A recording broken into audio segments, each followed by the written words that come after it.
Y'all know what it is, it's the usual suspect 650-50 draw. Buy your tickets now for your chance at winning half the pot. Cash App, $, usual 50-50. Tickets are on sale for $10 for one, $20 for 3 tickets, and $50 for 10 tickets. Put your desired amount, name or alias, as well as your email address, and the tickets will be set. We announce the winning ticket numbers every other Friday on Supreme Beats Boxing Talk Bullshit on the Beltway, 8:30 p.m. Eastern Time. Remaining proceeds will go directly to the LBBC meet and greet in Las Vegas. Shout out to the LBBC, and remember, it's a usual suspect day.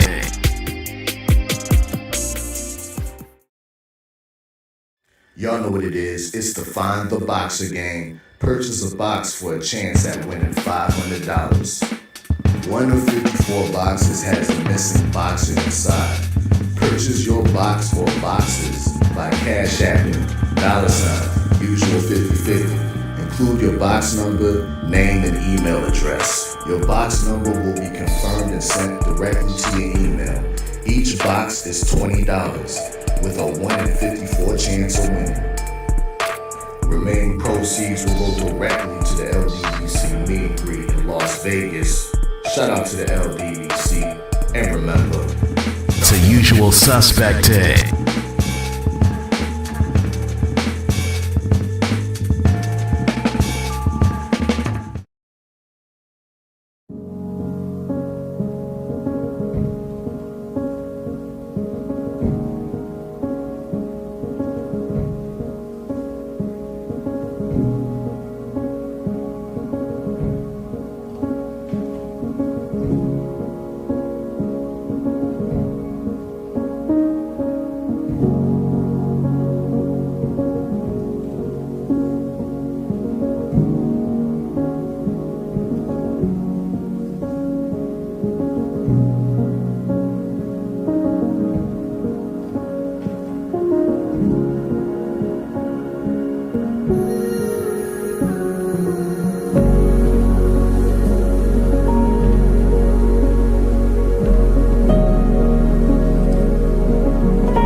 offer the best grooming products for you.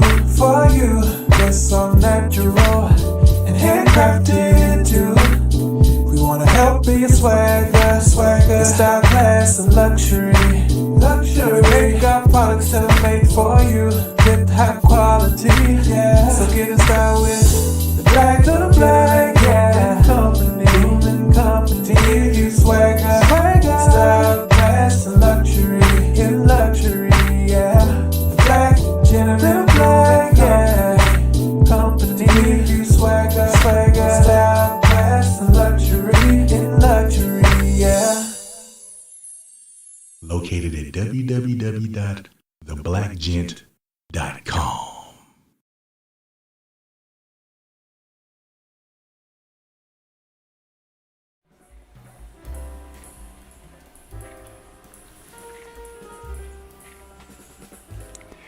Yo. What's good? It's Stormybman, and I am back. Welcoming you to the post-fight show with Stormybman for this Saturday, May 24th, 2025. This is the post-fight show for Taylor versus Essuman Welterweights, a Queensberry promotion just wrapped up on Dazn, where we saw Josh Taylor taking on Essuman. Both men trying to position themselves for an opportunity, a run at a title. For Essuman, it would be his first time to be in consideration for a title shot. And we know that Josh Taylor is the former undisputed lightweight junior welterweight title holder, and was looking to make a run in the welterweight division.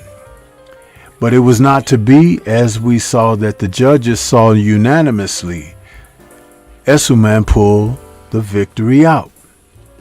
This is good for the sport of boxing, not so good for the Josh Taylor camp. And we were able to see that when fighters cut corners, I'm not talking about cheating, but don't take care of their bodies, don't take care of their mental and psyche, and definitely allow erosion of skill sets seep in, they can fall over that cliff quite quickly. And that appears to be the case with Taylor. Not to only forget that he has always been a fighter that has been involved in a number of physical battles in the ring. I mean, the wear and tear of wars can really take its toll on a fighter. And I think that he happens to be one that we have seen become a victim of those circumstances. So, welcome everybody as we come for another post-fight show. This is my second post-fight show of the day because we started out in the wee hours of the morning, when we saw Angelo Leo defend his IBF featherweight title against Tomiko Kameda and be successful over in Japan. So we're wrapping this up this evening, early evening, with these fights from Glasgow. So welcome everybody. Let me see who we got in the chat. Seem to have a few familiars out there, If you all watched the Blade films with Wesley Snipes, you know what the familiars are, That's them vampire folk. Yeah! We got Universal Truth out there early. He says, salute Sensei. Glad they got the decision right. J-Man is out there saying nice fight. And T-Berry is back saying peace. Stormy B-Man in chat. Ravens Nation has rejoined saying Sensei salute. Let's have a great stream. Yeah. Todd Swindle is back saying salute Stormy B-Man in chat. Karma Serene is back with us saying, salute everyone. Happy Saturday. Same to you, sister. Good to see you out there. Appreciate you stopping in. Todd Swindle is offering Taylor's gas tank is gone. Yeah, we could talk about that. Mr. Shelton, LDBC or nothing, has rejoined saying, peace. What's good with you, Mr. Shelton? Michael Ray II is out there saying, Stormy, salute. Seen and unseen boxing, saying salute to the sensei and the chat. And my sister Shawalaya is out there saying grand evening, sensei and chat. Yeah, what's going on, man? What is going on? So, let me just say that this fight started out nicely for Josh Taylor. I had given him like the first 3 rounds right out the gate. He started fast, but he seemed by round 4 to peter out. And I was wondering if he was just going to kind of let it down a little bit, the intensity, so he could pace himself to go the distance when he recognized that Essuman was wily enough to clinch, grab, hold on, tie up to slow Taylor's momentum when he gained an offensive advantage. Because they did mention that these two men were familiar from years ago, having done a little bit of sparring. So a lot has transpired since then, various experience levels, and so maybe Taylor was trying to test the survival abilities of Essuman, and he found that the young man was going to be there for the long haul. He wasn't awed by the event nor by the competition, so he was in there to fight. So I thought that Taylor was kind of like pacing, but then came rounds 8, 9, and 10, and I noticed that Taylor didn't pick it back up again. And I'm like, uh-oh, he's going to run into some trouble. Now, though I originally, and I'm being very honest here, I scored the bout for Taylor, but that doesn't mean I was scoring against Essuman, because there were a number of swing rounds in there where they both rocked each other and no one clearly took rounds, so you can pick who you'd like to score the round for. And I can't remember in recent memory how many swing rounds in a fight that's a 12-rounder that I've seen like this fight. So if you watch this fight over again, regardless of what the final score is, you may find that you may not score certain rounds the same way. So I'm not mad at the decision at all. Essuman worked hard for it, because in the later rounds, he was the man letting his hands go, and he was landing shots clean. It did not do much justice for Taylor to find himself against the ropes in certain instances as well. We saw that, and we even saw his cornermen try to tell him, stay off of those damn ropes. But when you're tired, and when your legs are going, what happens is you find yourself near the ropes just for that extra support, whether you want to be there or not. And Taylor, at 34, is 2 years the junior of Essuman, to be honest, but more wear and tear and more abuse of the body outside the ring. I heard that he is a man that likes his oil, and if he likes that oil, the machine was ready to be lubricating, and he got in on Taylor like he was supposed to. And you just can't get mad at the end results. That's why you cannot burn the candle at both ends in boxing. You either have to be dedicated with diet and what you drink and put in your body, and you have to get the rest. You have to stay near fight shape. There's a number of things that you require as a guy that's going to, and then after 30, there are things that you have to do in addition to what you've always done to keep yourself in a great place. And I'm not so certain that Josh Taylor has done those things. You could look in his face and tell that he'll drink a drink. You can look at him. It's in his face. That little bit of puffiness that an alcoholic may have, or a person who drinks regularly will have. You can see that. And I'm not trying to slam him. I'm not. I'm just being honest about fighters and how they prepare. Yeah. So, with that being said, let me also welcome in. We've got, who is this? DLP is in the building. What's happening with you, brother? Says 116 to 112, Essuman. And Black Martial Arts Society, my man, Focus Ball. What's happening with you, brother? Salute to you as well. Yeah, so this was a entertaining fight, more of a boxing match, not a lot of warring going on.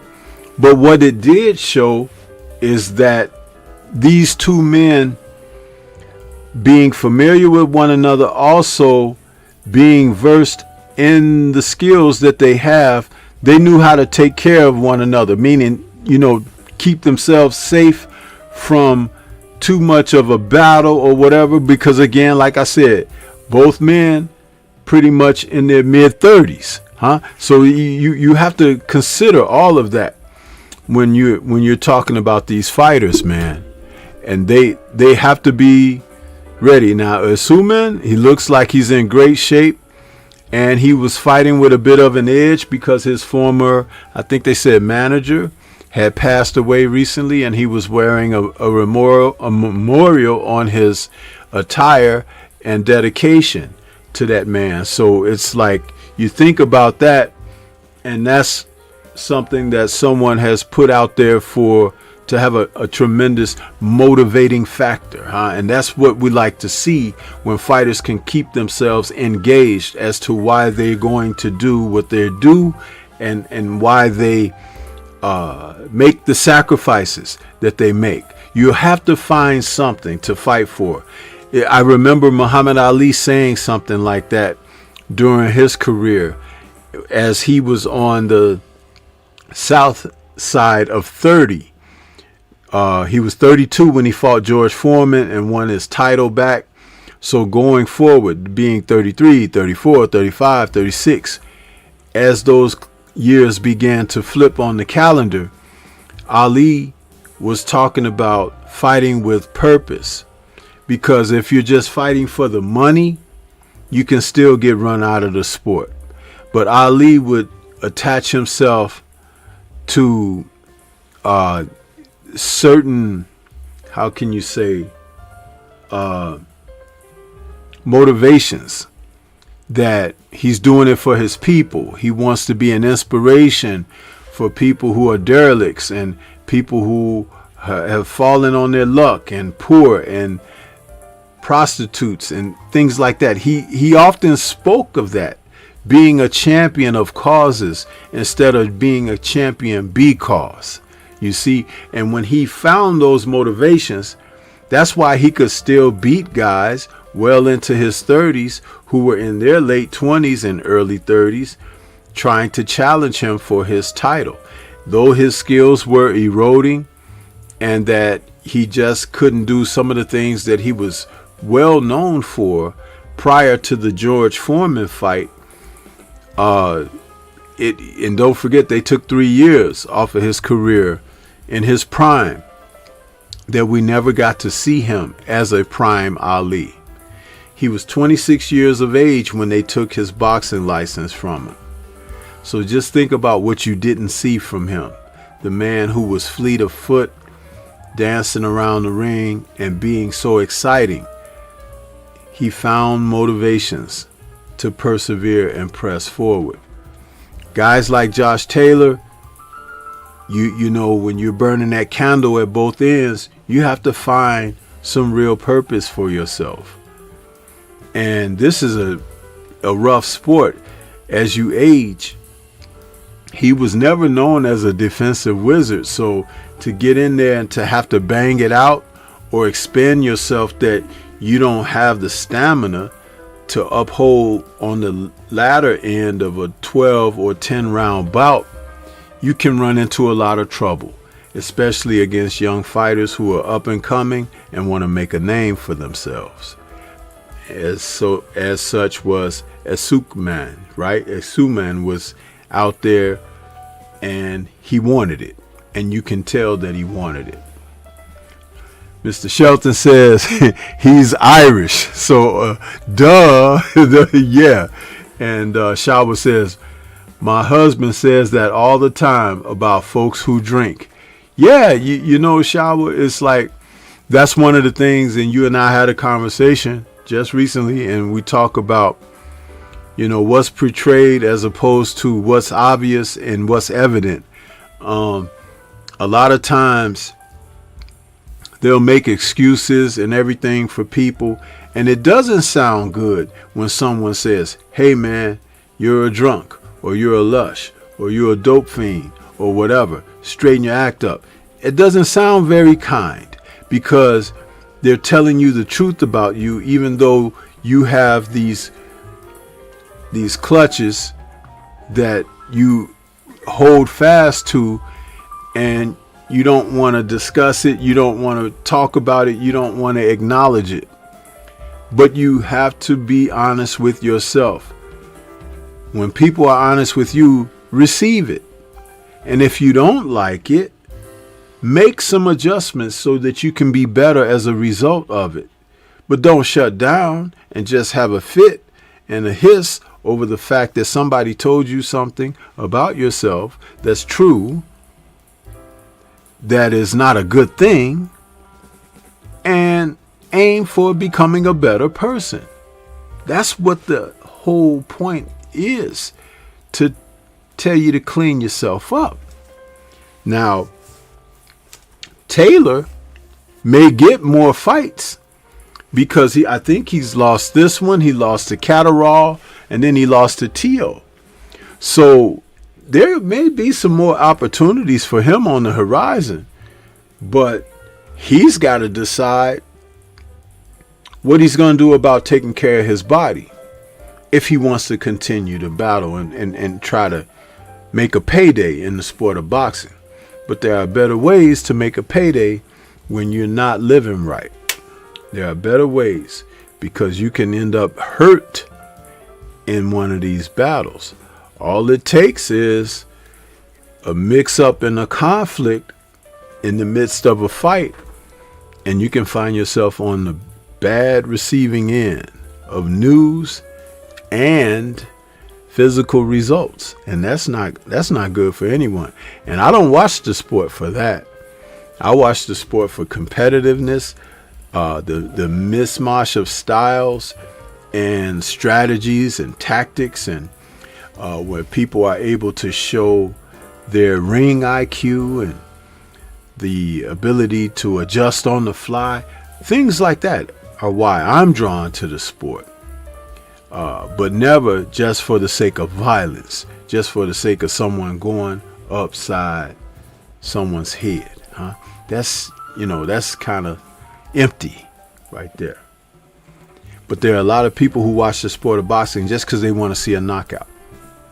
That's why you don't see a lot of people talking about this fight right now. You don't see anyone who was calling the fight, the guys who normally call the popular fights.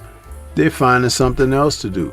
They somewhere throwing down some drinks, and everything, and it being all inebriated and everything. But Stormy here to be sober and deliver you the boxing news for real, And they can sit out there with their Snoop Dogg expression and be mad at me. But guess what? Not only am I sober, and sharp, but I'll be right back when it's time to do the same all over again. But watch what they do. Yeah. Todd Swindle, what's happening? He says, Taylor is food at welterweight. Essuman may be food at welterweight too. Because if you heard the narratives that they spoke about him and his career, he had only been local level out of the UK. So now, after this victory, it propels him into consideration for a title shot because he had the WBO Global, and there was another title that they had mixed in with that, but I forget which one. But so, one of those belts, he can, end up getting a title shot out of this. The person who's foiled any of that has been because Manny Pacquiao is back on the scene, and they've jumped him up above a lot of people so he could get a title shot against what's his name? Mario Barrios. Yeah.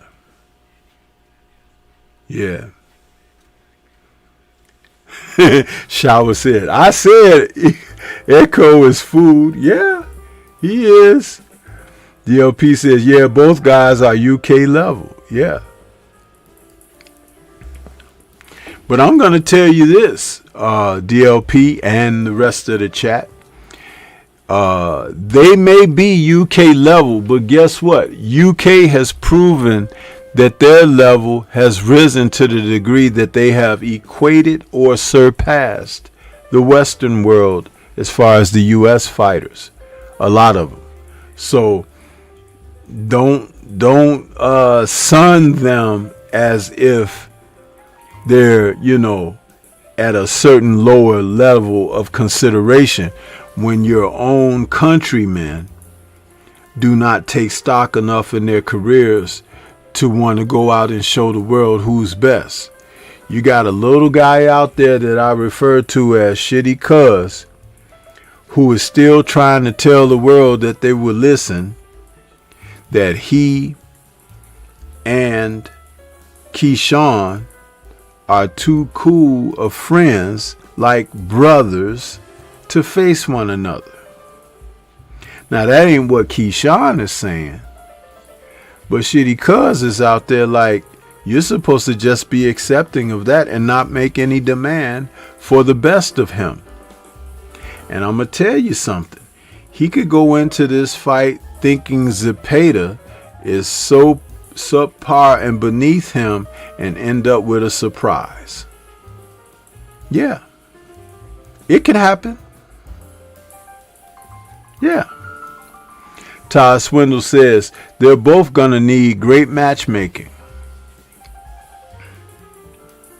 Well, the thing about Taylor, if you really watched the lead up to this fight, he was kind of dismissive of Echo.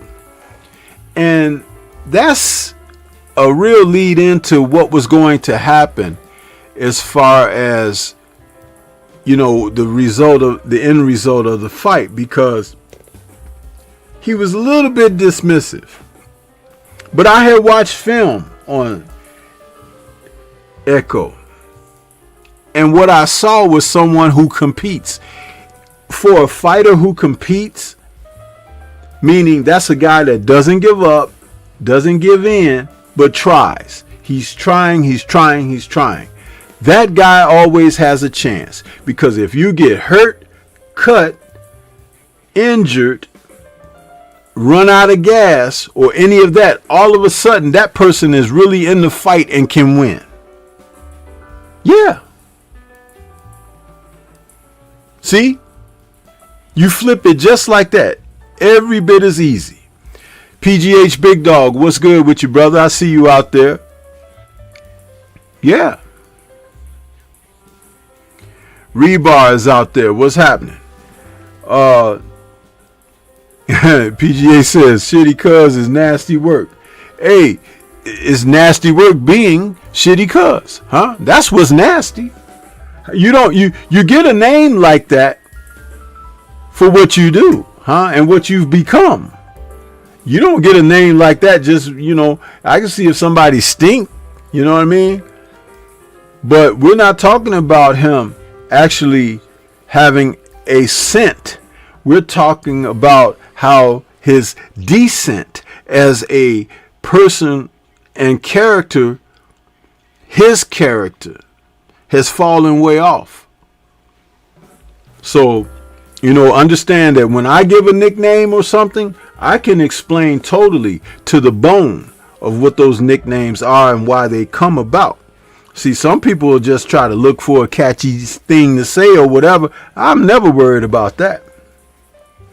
You can bet believe I give you a nickname, it's going to stick because it's right on time about who and what you may be about or whatever. And then there's sometimes could be some humor attached to it. And I'm not always going for the jokes. I be going for the throats. Yeah. Michael Ray II, he says, I'm so glad Keyshawn isn't going for Shakur's BS no more. Trying to befriend all your contemporaries to not fight them is crazy. When I was in grade school as a kid, we would have, cliques of people popular and all of that, right? And there was always a guy trying to make the guys who would talk about you or bully you or whatever, always trying to be cool with them. Hey man, want a candy bar? Hey man, you need some help with your work or all that kind of stuff.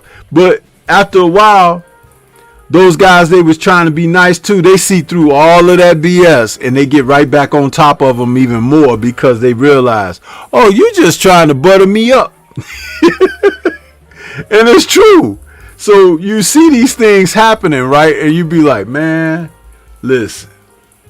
But I talk about it, man. I talk about it.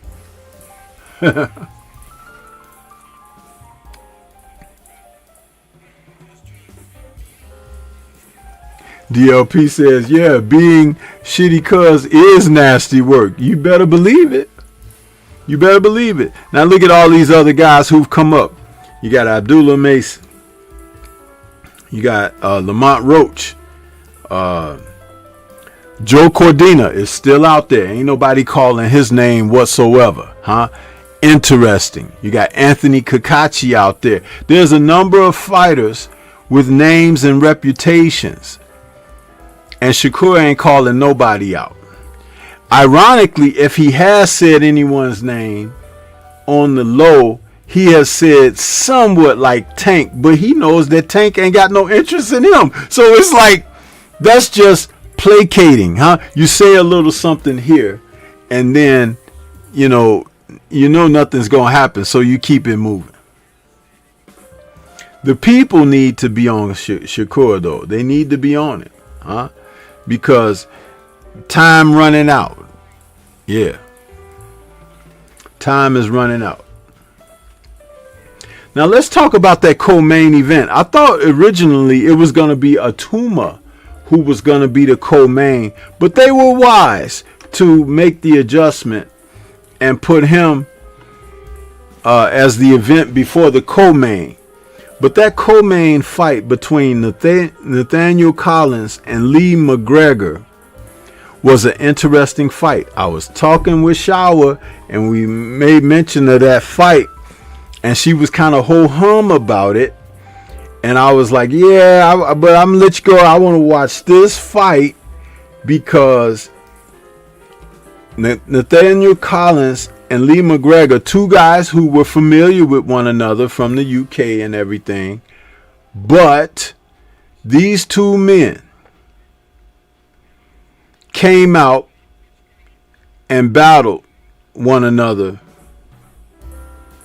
And early in the fight, McGregor came out. You see, he was a little bit taller and lanky at 5'7" and a half. But it looked like his height was a little more than that, believe it or not. I think he was about closer to really 5'8" and closer to 5'5" and a half, what might have been Nathaniel Collins. Collins is a southpaw, and McGregor was orthodox. Both guys out of the UK. However, McGregor, listen, when you don't have a jab, no matter how much that Scottish blood runs and you think that you are tough, there's always someone tougher, brother. Nicknamed Lightning, he showed no flash or indication of being that. But he was able to get caught by the thunder of Collins. Collins coming in there being a southpaw, also 28 years of age, nicknamed the Nightmare. And that's exactly what he became for McGregor, the Nightmare. McGregor appeared to catch him, I believe it was in the second round, with a great left hook on the chin that made his eyes do a roll in his head and everything. But apparently, this Scottishman in Collins, he was tough, meaning durable and able to take what McGregor had. And then I noticed by round 3, he was doing some things to McGregor that made us realize that McGregor might be in some trouble.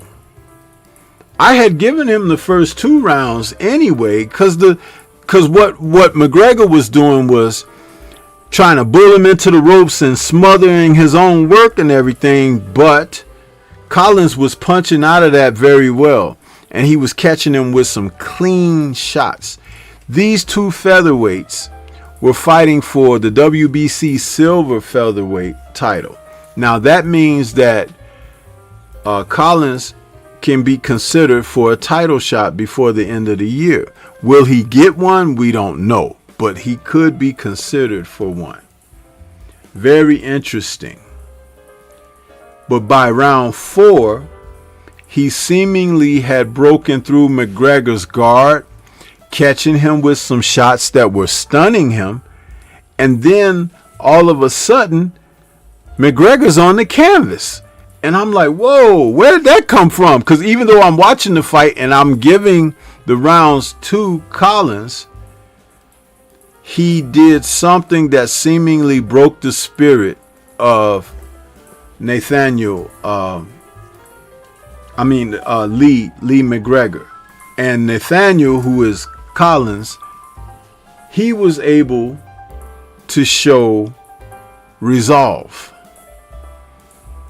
putting McGregor down 3 times in the 4th round, and the ref was waving the fight off that 3rd time that he tasted the canvas, just as the corner had thrown a towel in to stop the bout. It was a good fight. I like that. I like to see that war of attrition when guys have to show you who they are instead of telling you all about themselves. Their actions let you know all about them, everything you need to know. And that's what they gave to us on that event and on that fight. Yeah. Universal's asking, did you see the Essuman where he was losing and KO'd the guy in the 12th? Yeah, I'm aware of that, Universal. Absolutely. Michael Ray says, I'm so glad Keyshawn. Oh, okay, I read that one already, right? DLP, I read that. Michael Ray says, Tank and Shakur have slowed down the 135-pound division. Not only has Tank slowed down, Tank has come to a halt at 135, and men have come and advanced beyond him, become world titleists, undisputed, and have moved on. Now, after moving on and titles be vacated, Here they are, new guys becoming world titleists, new guys that Tank is not fighting. It's ridiculous. Get him the hell out of the sport. If he doesn't want to get in there and put it on the line, there are plenty who will. And they may be guys you never even heard of, but believe that there's someone ready to go, at all times. I told you, Tank is going to mess around and the division is going to pass him by. I said the same thing about Anthony Joshua when he was sitting on his laurels and not fighting his contemporaries. And all these other men have come along and surpassed him.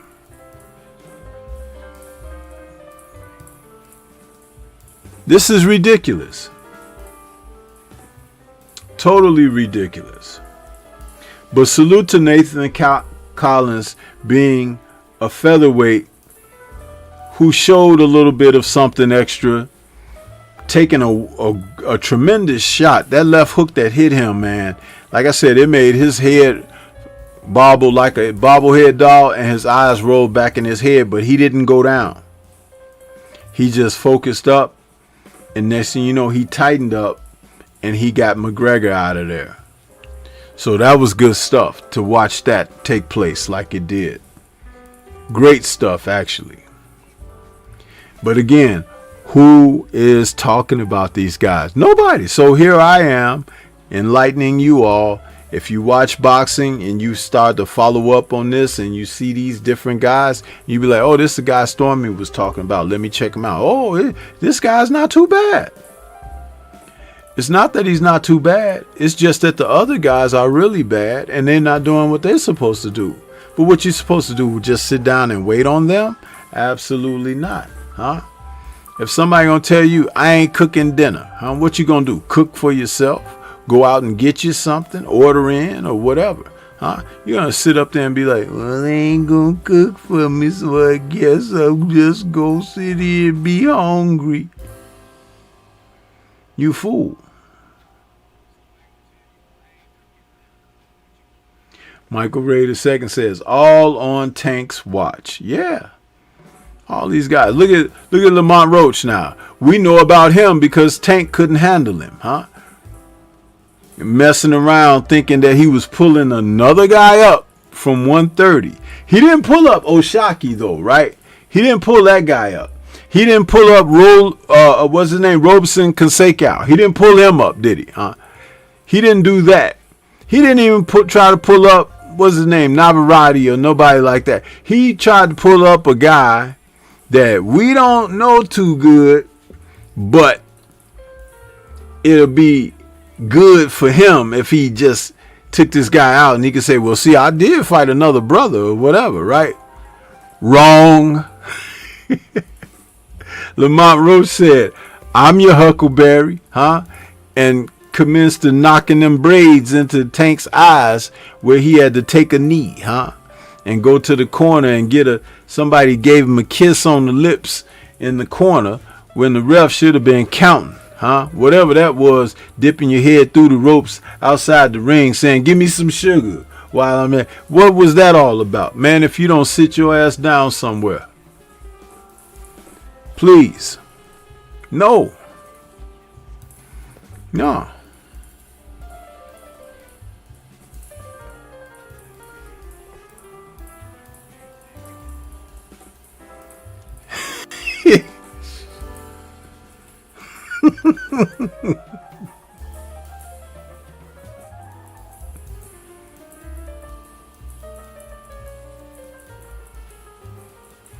And I'm going to tell you something. Getting back to Shitty Cuz real quick. If Zepeda is looking good against him, don't be surprised if he turn around after throwing a shot and lay down on the canvas and, oh, my hand, oh, my goodness, my hand, my knuckle, my wrist.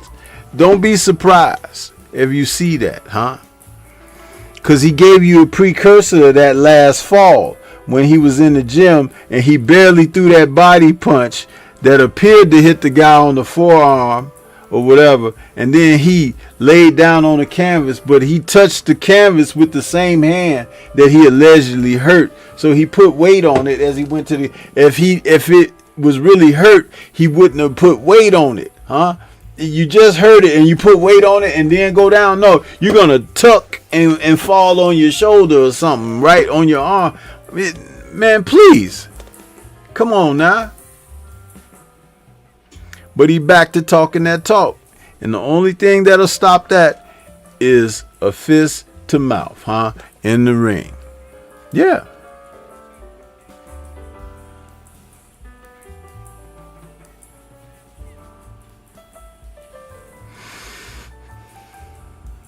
Universal says facts. Michael Ray says Lamont had no fear. He shouldn't fear him. He from the same area and everything, know all about him. Oh yeah, that's the little yellow boy. Yeah, we know about him. Yeah. It's y'all out there that's out there trying to worship the guy and put him on pedestals and everything. You can't put him on a pedestal because he don't belong up there. But you can probably put him on some, what do they call those things? Some stilts, huh? Because he's so damn short, huh? He's a little dude, huh? And he thought he was going to run right out there and get a bag from Jake Paul, huh? Wrong.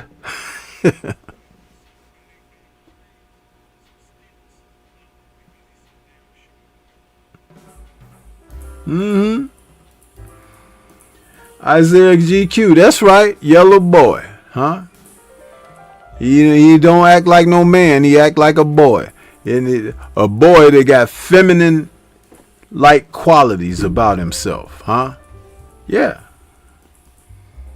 And Shakur ain't fooling nobody either, huh? He out there behaving like he behave. It's like, man, are you crazy? Ain't nobody fooled by your stuff, man.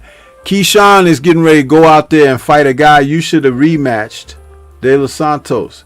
And if Keyshawn knocks out De Los Santos, I'm telling y'all right now, you're hearing it from me. You may hear it from others too, but I'm just going to say it plainly on this live. If Keyshawn stops De Los Santos, Shakur is done. He's done. He's done without Keyshawn facing him. He's done without fighting guys that Keyshawn fights. He's done without talking about him and all of that, being a friend and a brother and all of that. He's done because you know it will be revealed that he didn't have the gumption to go out there and be competitive against his contemporaries. This guy, heavyweight from last Saturday that knocked out Johnny Fisher, this Dave Allen, he proved to be a great friend of Dave Allen. But he still knocked him out, made a ton of money fighting him, and they still buddies. They going to go out drinking together, they going to eat together, they going to visit each other, and still they are a little richer as of putting that love in one another's pocket. That's what shitty cuz don't know about, huh? But it's too late now. It can't backtrack, can't try to pretend like, oh, I want to do it now. You're done. Once Keyshawn whoops De Los Santos, and you know he gonna do it because he wants to prove that he's better than Shakur. That's a built-in story already. Built in.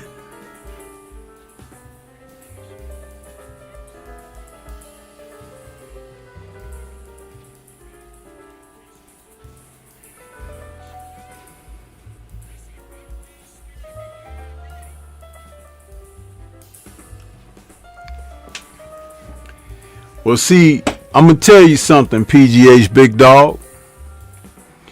I know you be out there on the other brothers' channels and stuff like that, and you be saying stuff, and y'all be having words back and forth, meaning like competitively, you know, with the gambling, who going to win a fight, this and that. But all you had to do was listen to Stormyman's video. Or you would have caught me on Junior the Truth's live that week leading up to the Tank and Roach fight. because Junior was doing a special live. I think that was on a Wednesday or something. And he was asking his audience, is there anybody out there that's giving Roach a shot? Is there anybody out there think can Lamont Roach win this fight? Is there anybody that can find a way to give some kind of reason that Roach should be considered?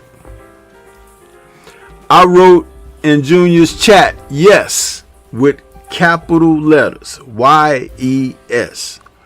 And he that day had his phone up there for the call in. And I said, I'm going to call in so I can explain myself. Because I was one of none who were giving Roach a chance in that fight.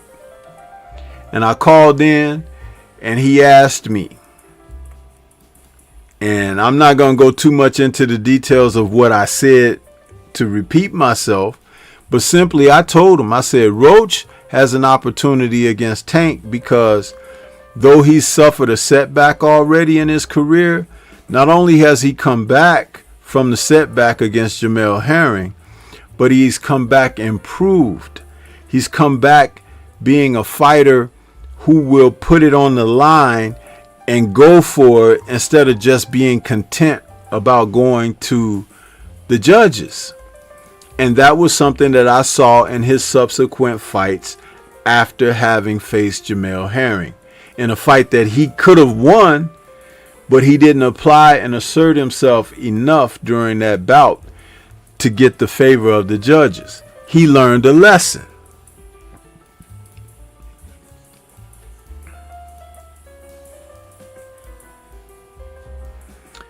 The aftermath. When I spoke to Junior, Junior was like, doggone, Sensei. Yeah. But when you watch boxing, and I'm not saying anybody doesn't, but I'm just saying because I do, I understand, just like I gave an example earlier in this live, of why a guy could have an opportunity. And damn if Roach didn't fit that criteria. He did. And it was great. Great to see him.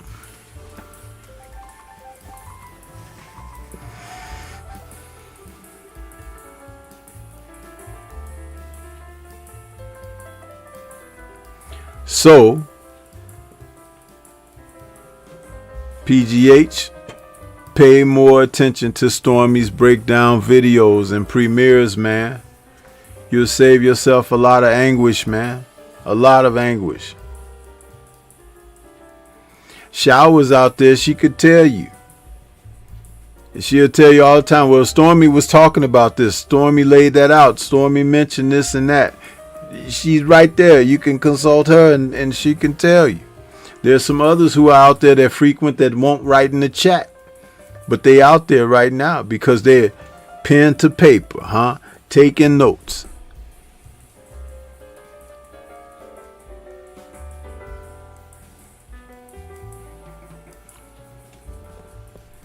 Yeah. No foolishness. No foolishness.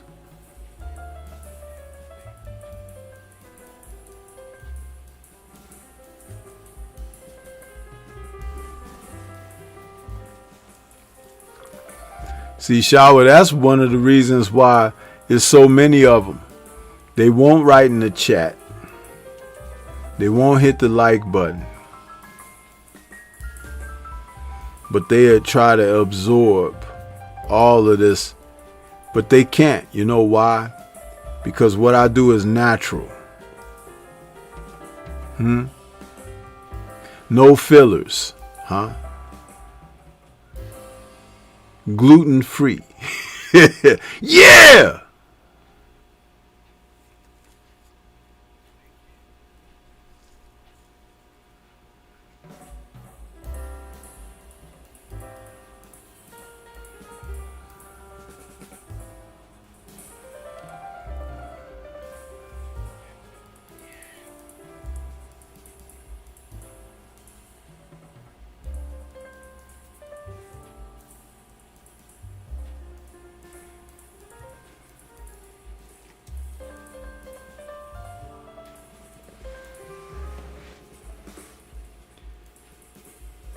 The Moses Atuma fight with Mike Balogun was a 2-round destruction of Balogun, who vowed to make a fight out of it. Both men, southpaws. Balogun was listed as 6'1", and Atuma's listed as 6'2.5". He had Balogun down in the first round, who looked like he was walking in with no arms against against Atuma, man. When will these guys learn? Okay, a guy's supposed to be a puncher, so you're going to keep your hands around your waist. Oh, that's smart. F+ on the ring IQ section for Balogun, huh?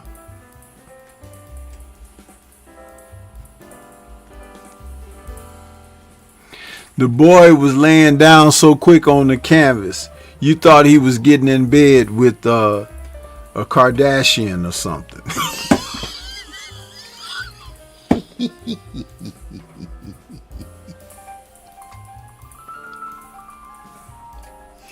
Yeah.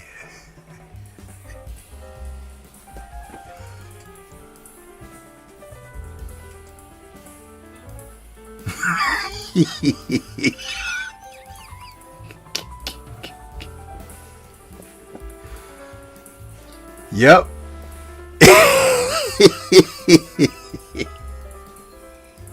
And Atuma put a cover over his ass. Hey, we don't want to see that shit.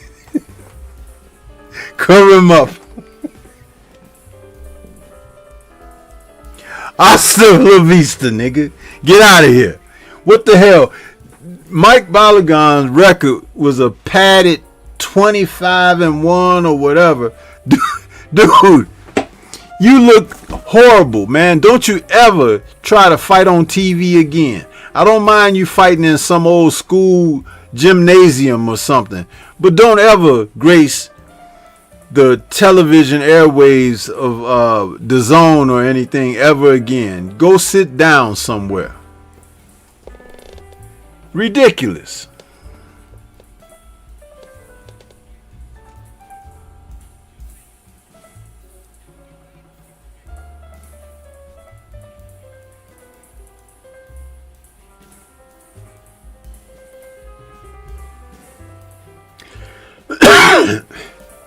Yeah.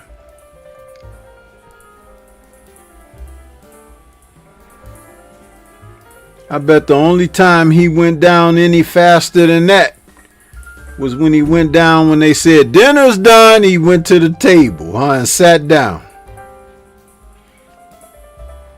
The hell.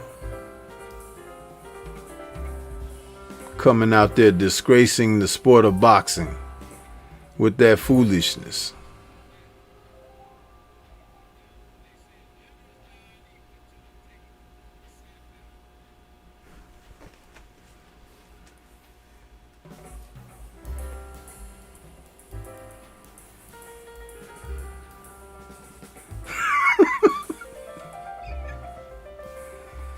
I'm sorry, Shaw, but I gotta say it like for what it is. You know what I mean? He was horrible, huh? I mean,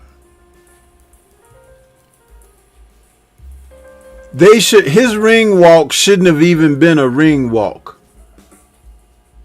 You know what? His ring walk should have been a Uber, right? With him as the driver, driving up that ramp to the ring and getting out in some civvies and getting in the ropes, and they put gloves on him. That's how bad he was, huh? He was so bad that even if you wanted to create a boxer on a video game, huh?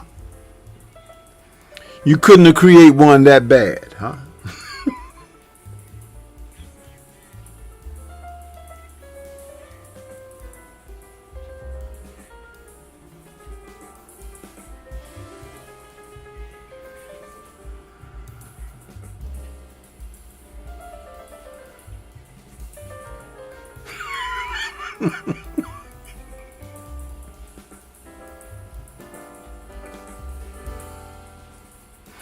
Yeah, that's right, Shower.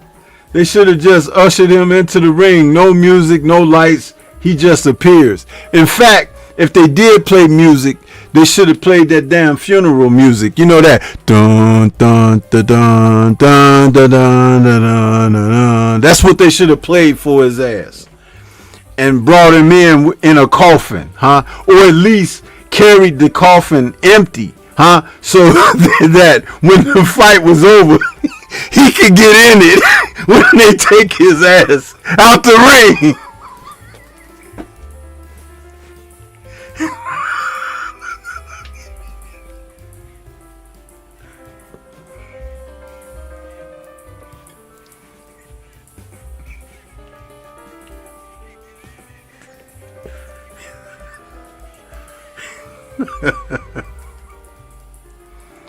Yeah. No mercy, huh? No mercy. Get these bums out of here, man. Listen.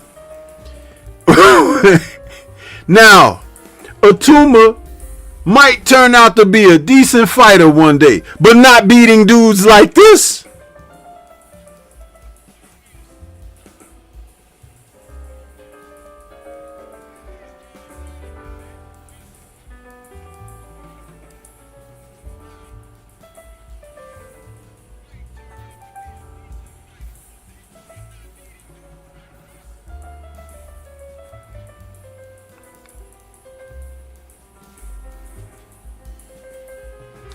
This was the equivalent of having a microwave dinner, huh? And you think that you really eating something with that microwave. Oh, that banquet microwave Salisbury steak and potatoes was pretty good. Until mom makes some damn steak and potatoes, huh? Smothered in gravy and everything with onions and everything. And you be like, somebody try to give you that banquet meal again, you be like, man, if you don't get out of my face.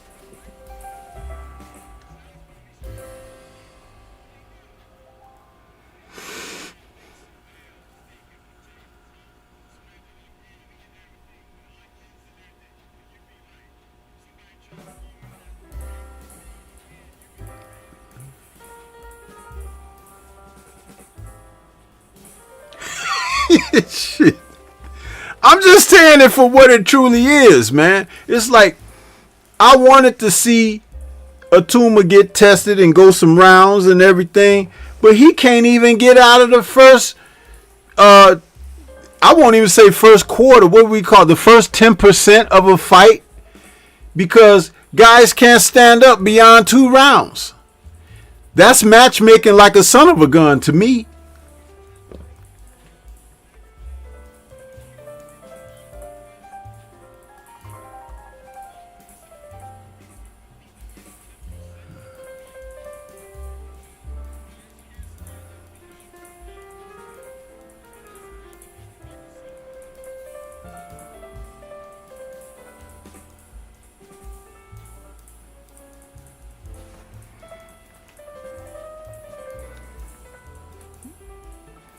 And dare I mention he was 41 years of age, huh? Atuma is 20. Think about that for a moment now. Just let that register. Let it, as they say, marinate, huh? That Atuma was 20 and this guy is 41.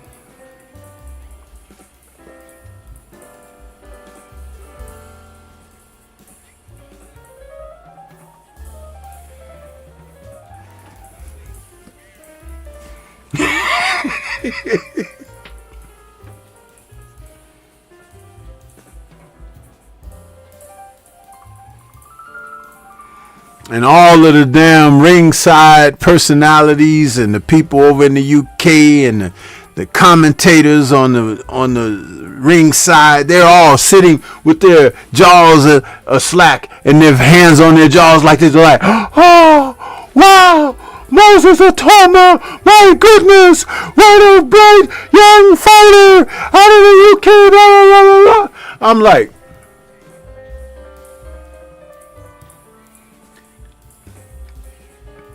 man,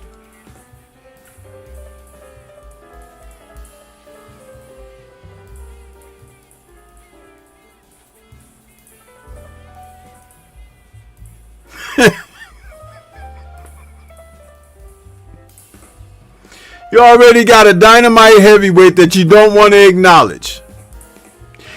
Alexander Usyk is going to become a 2-time undisputed when he defeats Daniel Dubois in their rematch coming up in July. I'm like, y'all drinking, man.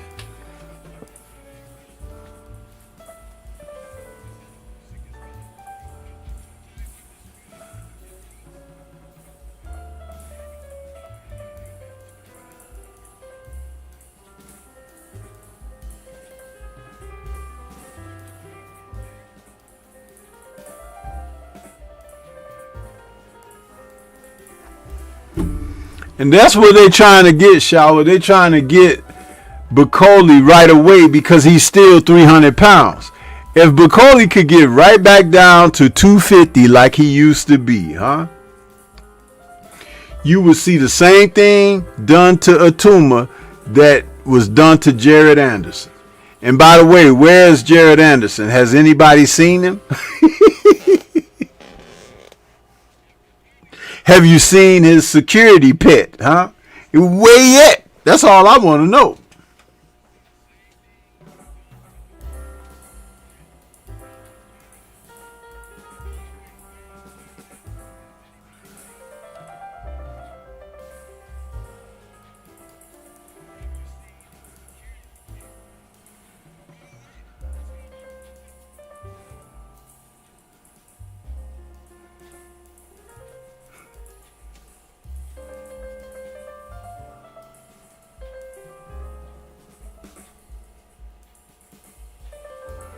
J-Man, you may be right. And if he is, that's a good thing, man. Do you know how much space that frees up in boxing? Shit.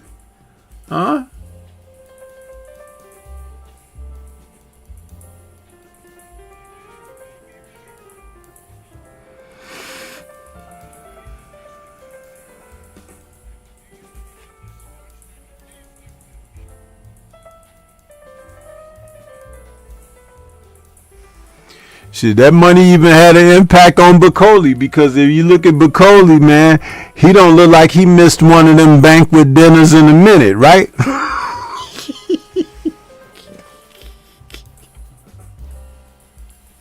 Yeah.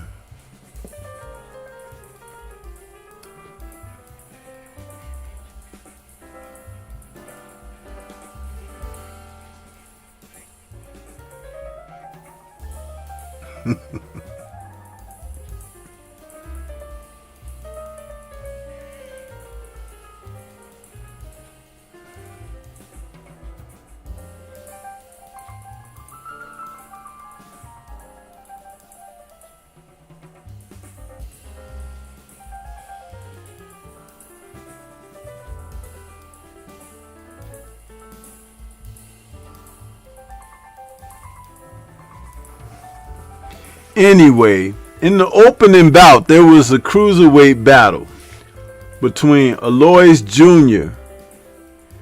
and David Jamison. That was a pretty hyped up fight.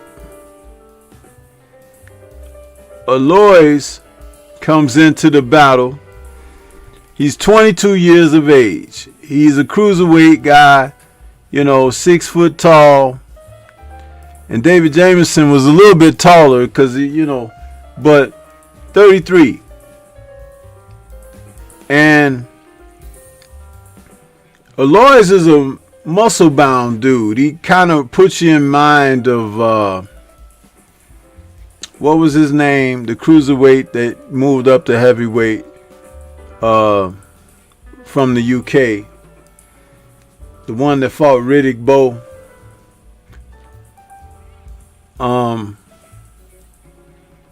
Kind of put you in mind of that kid.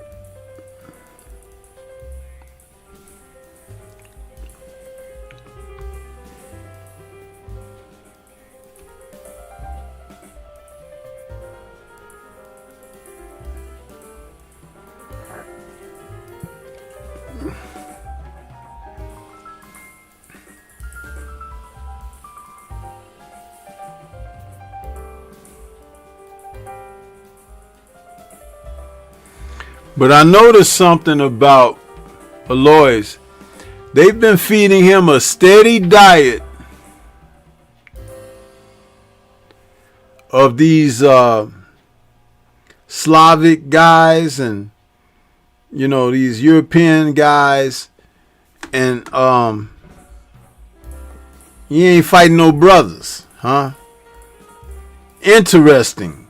Where have we seen that before, huh? You gotta pay attention, man. Gotta pay attention.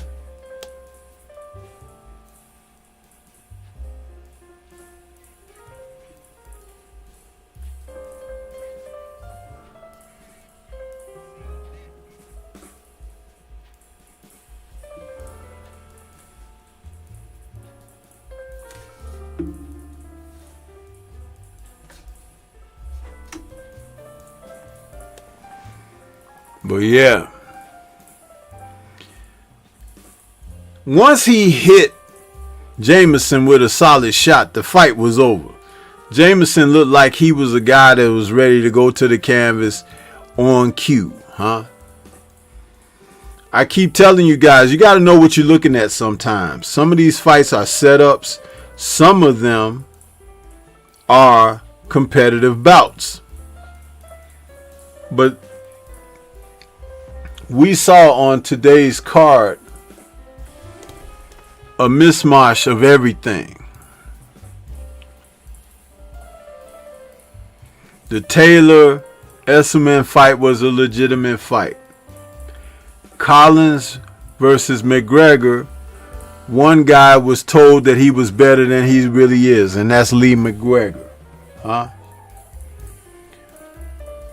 Aloys Jr., until you get in there and beat up a brother like you beating up all of these Slavic dudes, I'm got a raised eyebrow on you, huh? Like The Rock, when he used to wrestle, he raised his eyebrow.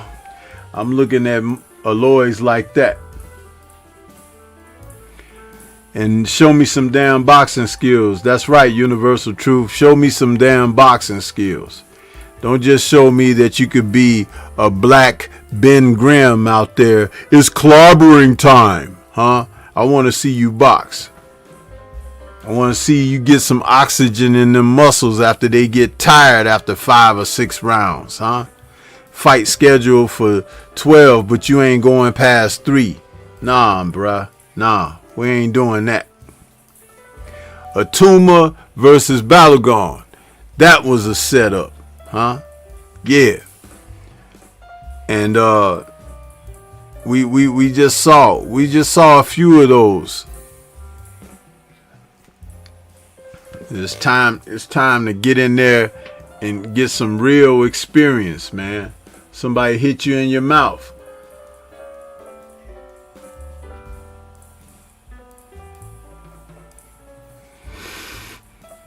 Because I bet you Jai Opataya ain't going to let you hit him upside his head like you was hitting that dude. I bet you that ain't going to happen. But Jai got to get his competitive edge back because they keep giving him these soft touches now because the other dudes don't want to fight him yet. Yeah. And for sure, Zerto ain't going to let you hit him upside his head like that. Why don't they feed him Chef Clark? How about that, Shower? Put Aloys Jr., since he's 9-1, put him in there with Sheriff Clark. Yeah. That's a fight I'll watch.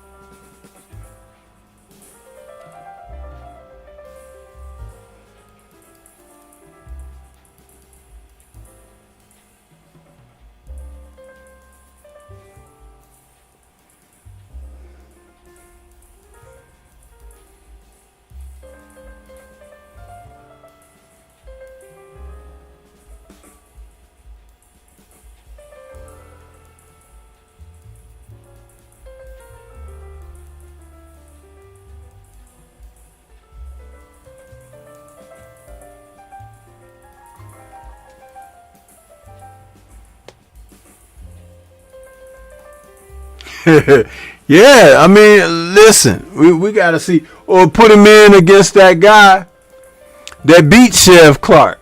How about that? That's a real test. That Frenchman, huh? The dude from France. Don't play with me with my boxing, man.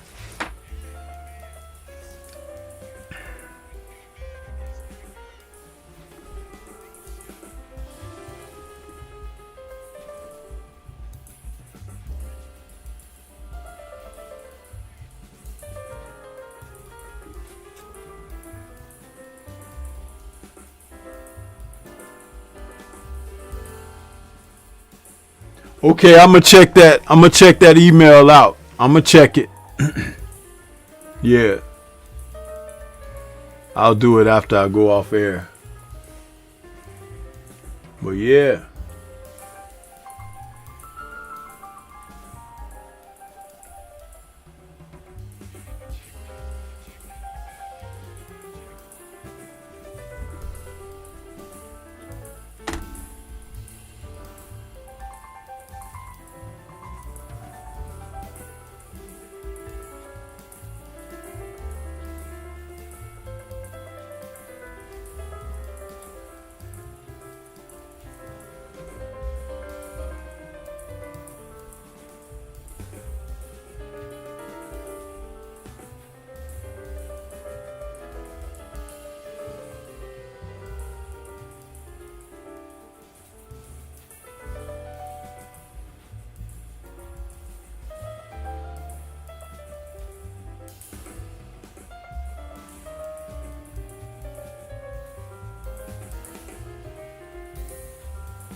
I was trying to check this.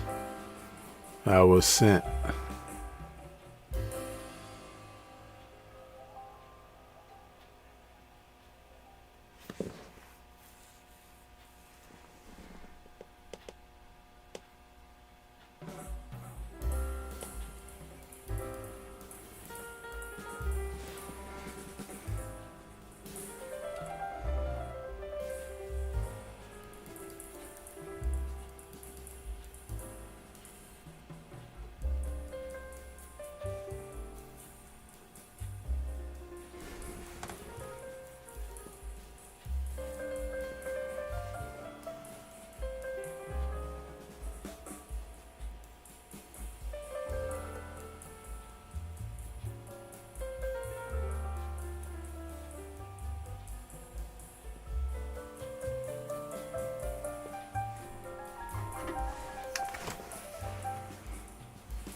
Yeah, so this was one of those situations that you had a lot of boxing, but not a lot of competitiveness. You had a little bit, but not a lot of it. So it was an okay day of boxing for me. Not quite what I had hoped for, but I'm not disappointed. I'm not disappointed. I'm disappointed in someone's performance, and that was that Mike Balogun. I'm disappointed in him.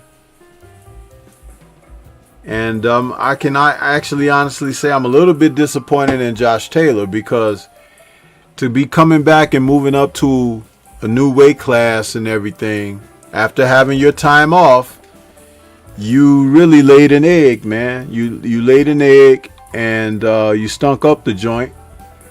And people have a right to feel a certain kind of way about your performance, because your performance was in your own hands, huh? You fought last a year ago against Jack Catterall. 1 year. So you done had plenty of opportunity to close down pubs and brew houses and all of that, huh? And you come back and you lay this stinky egg against Essuman. So now you can go cry in a mug of lager tonight, huh?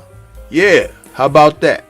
Get the hell out of my sport with your foolishness. But yeah, it is what it is. We're going to get ready to get up out of here, but not before we have the opportunity to hear from my man, the Focus Ball. Yeah.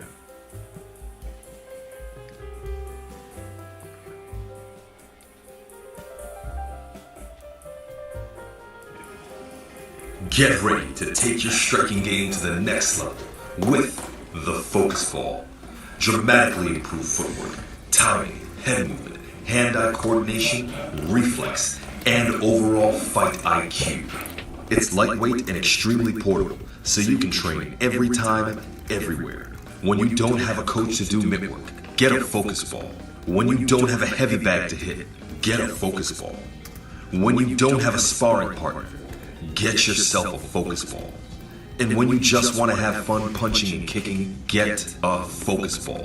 When you train with the Focus Ball, you train your eyes and your brain to read punches so that you can hit and not get hit, making this very simple device a must-have for all combat sports athletes and enthusiasts alike. So if you want to take your striking game to the next level, don't wait. Get the Focus Ball now.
Yeah.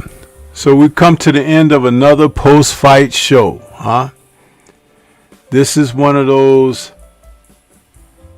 shows where it ended early in the day, so we got a little time to stretch our legs until the next time. But there's always something going on Dazn. You guys can always check out. They got tons of fights. But this is what I, and my aim is to just try to check out something that I didn't watch.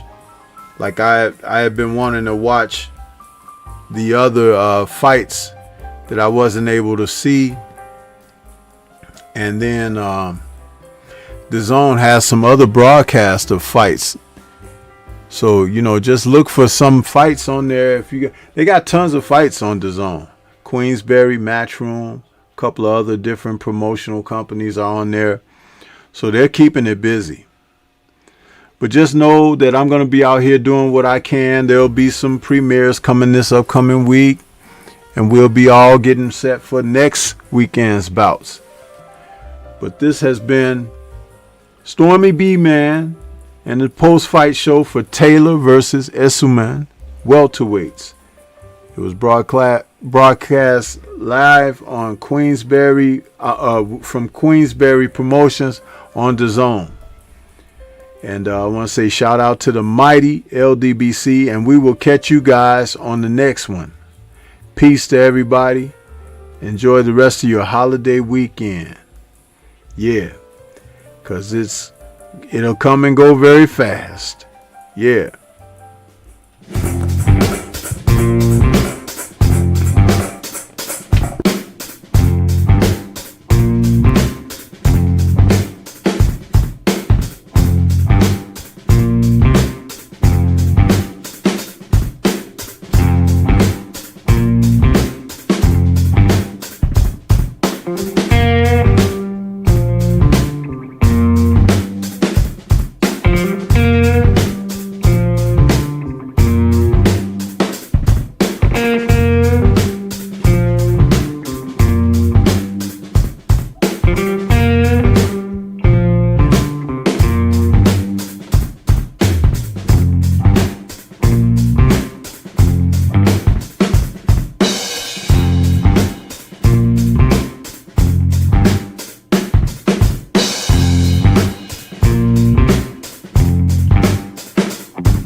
Is this not why you were here?